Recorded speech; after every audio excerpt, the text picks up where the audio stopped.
Bismillahirrahmanirrahim. Assalamualaikum warahmatullahi wabarakatuh. Innalhamdulillah nahmaduhu wa nasta'inuhu wa nastaghfir wa na'udzubillahi min syururi anfusina wa min sayyiati a'malina may yahdihillahu fala mudhillalah wa may yudlil fala hadiyalah. Asyhadu an la ilaha illallah wa asyhadu anna Muhammadar Rasulullah sallallahu alaihi wasallam. Qala Rasulullah sallallahu alaihi wasallam, Rabbi shrah li sadri wa yassir li amri wahlul 'uqdatam min lisani yafqahu qawli. Amma ba'du. Yang terhormat dosen pengampu mata kuliah hadis tarbawi Hajjah DBB Nabilatul Faujiah LCMA, saya Rahmatullah NPM 38 mahasiswa PAI kelas 6A akan memaparkan dan menjelaskan tentang hadis tentang pendidikan.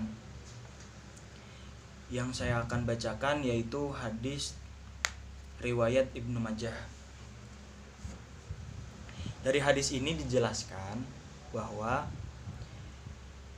An Abi Anas bin Malik qala Rasulullah sallallahu alaihi wasallam, Talabul ilmi faridatun ala kulli muslimin wal muslimat.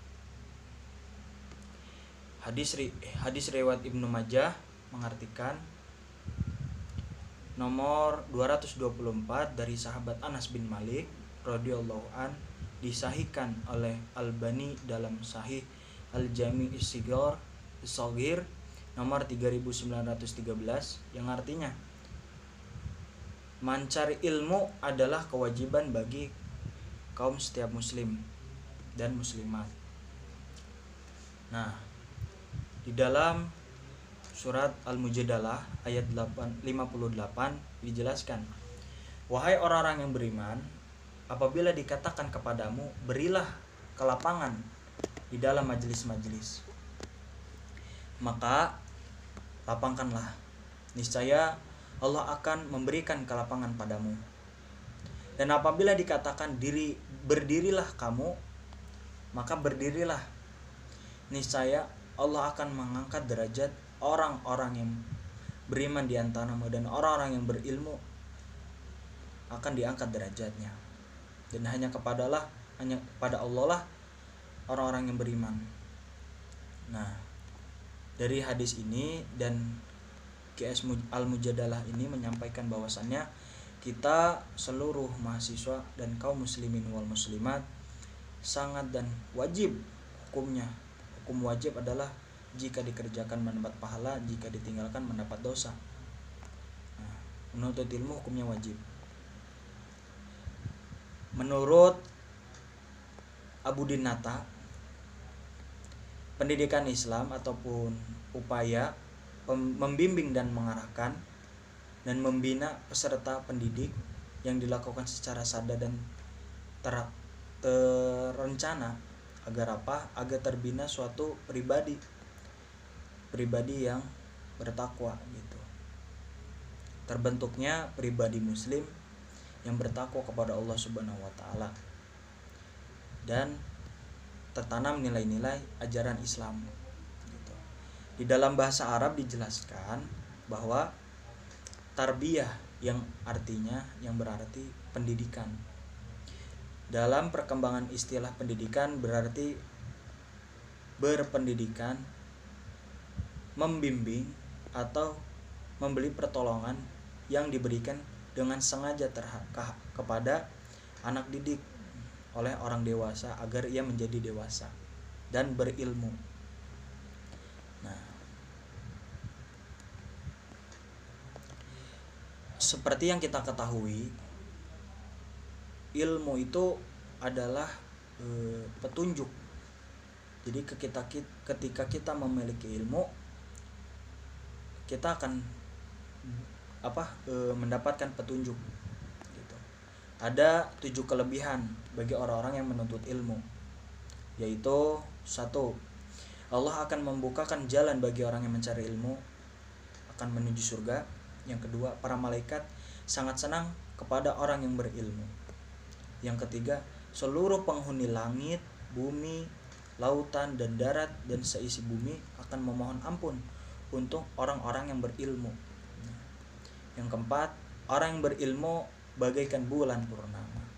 Bayangkan coba, kita memiliki ilmu, akan Allah pancarkan cahaya di wajahnya seperti bagaikan bulan purnama. Yang kelima, orang yang berilmu itu lebih hebat dari orang-orang yang beribadah, karena kita sering ibadah tapi tidak memiliki ilmu, itu tidak sama aja, bohong. Lebih baik kita berilmu dan beribadah gitu. Kita memiliki ilmu dan kita beribadah. Yang keenam, orang yang berilmu adalah pewaris para nabi gitu. Yang dikatakan baginda Rasul ulama, orang yang berilmu, orang yang berpendidikan itu adalah orang-orang yang soleh, itu adalah orang-orang pewaris para nabi gitu. Mereka meneruskan jejak-jejak baginda Rasul. Dan yang ketujuh, orang yang berilmu adalah orang-orang yang paling beruntung gitu. Dari segi manfaat pendidikan, banyak sekali dari segi manfaat pendidikan. Manfaat pendidikan yaitu tidak hanya sebatas mendapat ilmu saja, tetapi bagi seorang individu, orang yang berpendidikan dapat bermanfaat untuk meningkatkan kualitas kinerja atau kualitas kesejahteraan, baik secara kesejahteraan pribadi, keluarga, maupun sosial, seperti mengembangkan keterampilan, peluang kerja, peningkatan karir.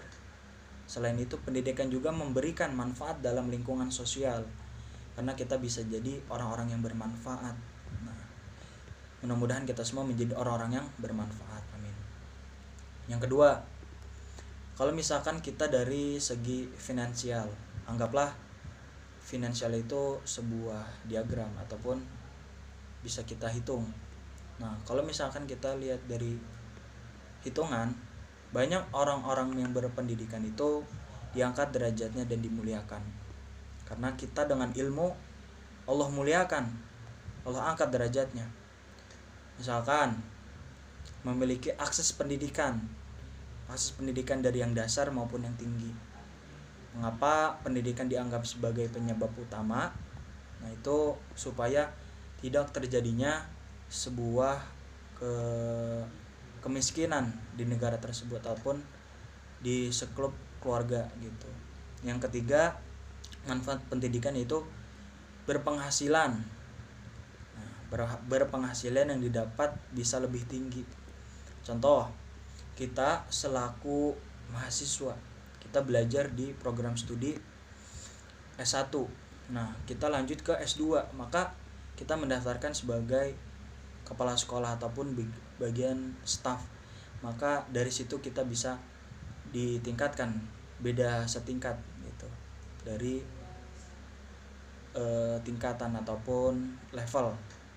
Nah, orang yang berpendidikan juga sangat bermanfaat bagi orang-orang yang di sekitarnya, bisa memberikan syafaat, bisa memberikan ilmu, dan bisa memberikan kebahagiaan.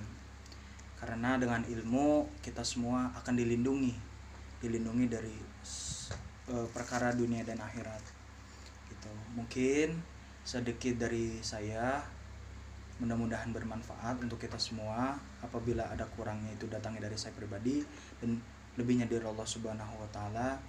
Dari saya pribadi mengucapkan ihdinas siratal mustaqim, wallahul muwaffiq ila aqwamit thariq. Wassalamualaikum warahmatullahi wabarakatuh.